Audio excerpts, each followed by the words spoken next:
Assalamualaikum warahmatullahi wabarakatuh. Bismillahirrahmanirrahim. Alhamdulillahi rabbil alamin. Wabihi nasta'in wala umuri dunya waddin. Wassalatu wassalamu ala ashrafil anbiya'i wal mursalin Sayyidina wa maulana Muhammadin wa ala alihi wa sahbihi ajma'in amma ba'du. Baiklah, kepada anak kelas 12 MIA 1, saya terlebih dahulu akan memperkenalkan diri dulu. Nama saya Zainuddin Mukdor. Mungkin sampean semua sudah tahu perihal tentang saya karena saya mengajar kelas 11. Untuk mata pelajaran kelas 12, yaitu pelajaran praktek ibadah. Nanti kita akan membahas tentang kebiasaan aurat-aurat yang sudah biasa dilakukan oleh kita semuanya atau di sekitar kita, atau lebih tepatnya adalah kita nanti belajar tentang kebiasaan-kebiasaan atau aurat-aurat atau amaliyah-amaliyah yang sudah menjadi adat istiadat atau kebiasaan dari warga Nahdien. Karena gimana? Karena amalan-amalan itu mulai zaman akhir ini sudah mulai banyak dipertanyakan tentang dasar-dasar tahlilnya. Apalagi kelompok-kelompok yang memang dari dulu itu sudah tidak atau bertentangan dengan kita, itu sudah mulai mengklaim bahwa amalan-amalan yang kita sudah biasakan itu menjadi dengan klaim bid'ah. Tentu itu sangat hal yang menyakitkan buat kita semuanya. Maka dari itu, nanti untuk mata pelajaran praktek ibadah kelas 12, nanti kita akan membahas tentang dasar-dasar hukumnya, tentang dasar-dasar hukum amaliyah-amaliyah Ahmadiyah.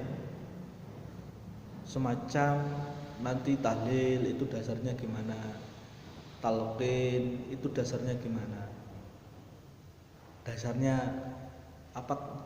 Terus selanjutnya adalah istighosah, itu pengertiannya gimana.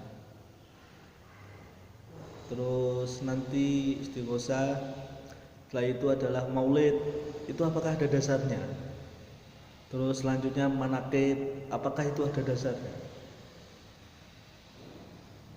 Semuanya nanti kita akan belajar tentang dasar-dasar itu, sehingga ketika kita mengamalkan amaliyah-amalah ibadah yang sudah menjadi kebiasaan kita, warga Nahdien, itu kita semua tahu dasar dalilnya. Jadi tidak serta-merta hanya cuma ikut-ikutan saja.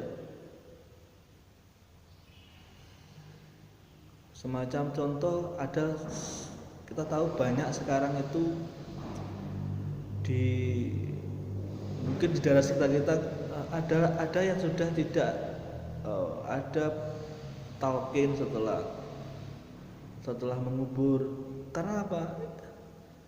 Ya mungkin itu saja, mungkin prediksi kita itu adalah orang selainnya. Tapi sebenarnya tentu karena ini ketidaktahuan kita semuanya tentang dasar-dasarnya. Ketika ada suatu bantahan dari selain kita, maka kita tidak bisa menjawab dan kita tidak punya alasan apapun untuk itu. Belum lagi nanti semuanya nanti akan melanjutkan ke kuliah, ke menjadi mahasiswa. Nanti sampean akan menemukan banyak teman-teman kalian yang memang berbeda dari kalian. Tentu itu harus kita membuat semacam suatu dasar Amaliyah-amaliyah yang kita amalkan itu benar-benar ada dasarnya. Jadi semuanya itu sebenarnya ada dasarnya, ada dalilnya. Maka dari itu nanti kita akan bahas, kita akan belajar tentang hal-hal itu dari dasar-dasar dalilnya. Mengapa kok dibiasakan oleh para ulama, konteksnya, ruang lingkupnya, itu kita nanti akan bahas itu. Supaya kalian semuanya atau kita semuanya bisa ketika mengamalkan sesuatu itu mempunyai dasar dalil hukumnya. Tentu dasar dalil hukumnya tetap dari Al-Quran dan Al-Hadis. Kelas 11 dulu sudah saya terangkan bahwa perbedaan kita dengan mereka itu sebenarnya dari pemahaman tentang Al-Quran dan Al-Hadis. Jadi supaya semuanya yang kita amalkan itu sebenarnya dari Al-Quran dan Al-Hadis. Karena mungkin banyak orang yang ngajinya itu masih mungkin Fathul Qorib atau kitab kecil-kecil itu tentu kurang dalam hal menyambungkan, kurang dalam menerangkan sumber ayatnya. Kalau kita belajar tentang kitab-kitab besar semacam Al-Mahali, semacam Majmu', itu sebenarnya apa yang kita dibiasakan itu sebenarnya sudah ada dasar dalil hukum atau nas dari Al-Quran dan Al-Hadis.